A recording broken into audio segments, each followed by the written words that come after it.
2011 में केरला के श्री पद्मनाभ स्वामी मंदिर में 5 तिजोरियों को खोला जाता है और उसमें से करोड़ों का खजाना मिलता है।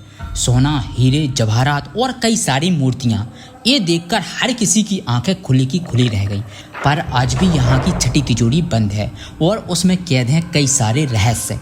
इस तिजोरी के दरवाजे पर 2 नाग बने हुए हैं और ऐसा माना जाता है कि इस दरवाजे को बहुत ही शक्तिशाली मंत्र से बंद किया गया है और जिस दिन ये दरवाजा खुलेगा उस दिन इस दुनिया का नाश हो जाएगा।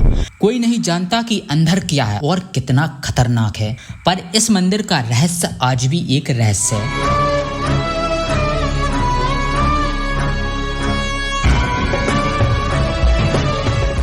तो बात महाभारत के समय की है। केरला के कसारगोड जिला में एक ऋषि रहा करते थे। वो भगवान विष्णु की तपस्या में हमेशा लीन रहते थे और वो उनका एक बार दर्शन करना चाहते थे। एक बार स्वामी अयान भगवान की तपस्या कर रहे थे, लेकिन उसी बीच एक छोटा सा बालक आता है और भगवान के लिए चढ़ाने वाला जो जल था उसको उठा के वो बालक फेंक देता है, जिसके बाद ऋषि काफी ज्यादा क्रोधित हो जाते हैं और वो बच्चे को दौड़ाना शुरू कर देती हैं। लेकिन अचानक से वो बच्चा गायब हो जाता है। ऋषि को समझ में आ जाता है कि ये कोई चमत्कार है और ये कोई साधारण बालक नहीं था। इसलिए वो फिर से भगवान से प्रार्थना शुरू करते हैं और अचानक से एक आकाशवाणी होती है कि अगर उन्हें फिर से उस बच्चे से मिलना है तो उन्हें अनंत वन में जाना पड़ेगा। लेकिन ऋषि अनंत वन के बारे में कुछ नहीं जानते थे कि वो कहाँ है। इसलिए भगवान को खोजने के लिए वो लगातार चलते जाते हैं और लक्षद्वीप के तटों पे घूमते रहते हैं। वहीं पर उनको एक महिला दिखाई देती है जो कि अपने बच्चे से कह रही होती है कि अगर तुम मेरी बात नहीं मानोगे तो मैं तुम्हें अनंत वन में ले जाकर फेंक दूंगी। ऋषि उस महिला से अनंत वन का पता पूछते हैं और वो उस तरफ लगातार चलते जाते हैं। ऋषि जैसे ही अनंत वन पहुंचते हैं उन्हें फिर वही बच्चा दिखाई देता है जो कि एक महुआ के पेड़ में जाकर गायब हो जाता है।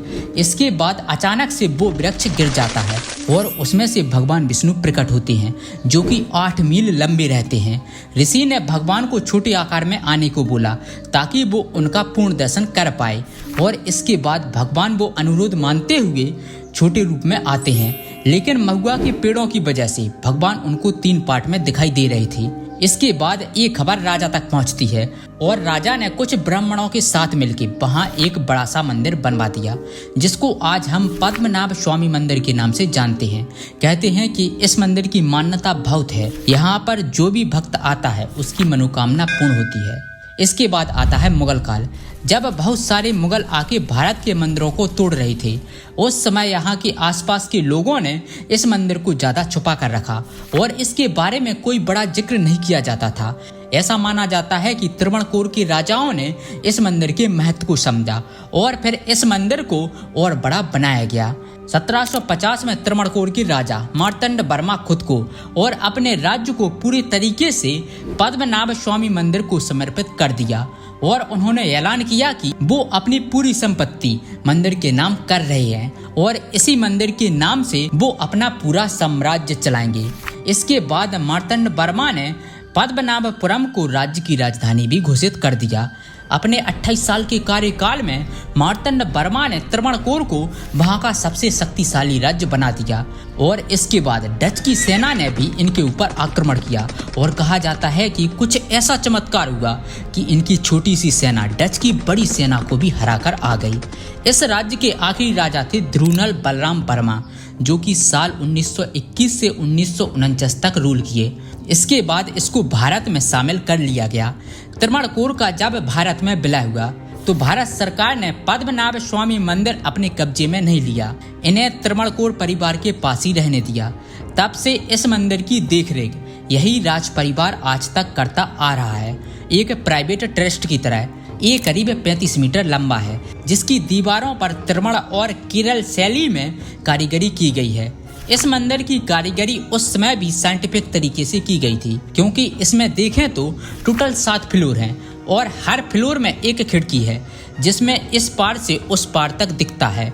और जब इक्वालेस आता है, यानी कि 12 घंटे का दिन और 12 घंटे की रात, इस दिन अगर आप दोपहर में देखें तो आपको हर एक खिड़की से हर 5 मिनट के अंतराल पर सूर्य जाता हुआ दिखाई देगा, जो कि किसी चमत्कार से कम नहीं है उस जमाने में की गई इस कारीगरी से।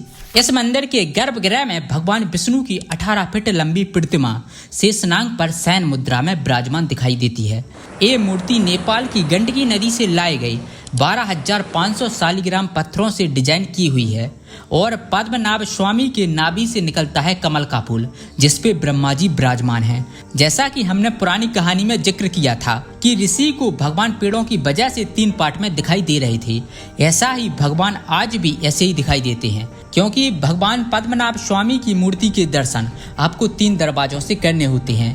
पहला जो भगवान के सिर से लेकर छाती तक दिखाई देता है, दूसरे में आपको कमल पर बैठे ब्रह्मा जी दिखाई देते हैं और तीसरे दरवाजे से भगवान के पैरों के दर्शन किए जाते हैं। अब आता है साल 2009, जब टीपी सुंदरराजन, जो कि पूर्व IPS और एक वकील ने केरला हाई कोर्ट में एक अपील की कि इस मंदिर में रखे हुए खजाने को खोला जाए और उनका ऑडिट किया जाए। इसके बाद 31 जनवरी 2011 को केरला हाई कोर्ट ने केरला गवर्नमेंट को ये बोला कि आप पूरे तरीके से इस मंदिर को अपने हाथ में ले सकते हैं।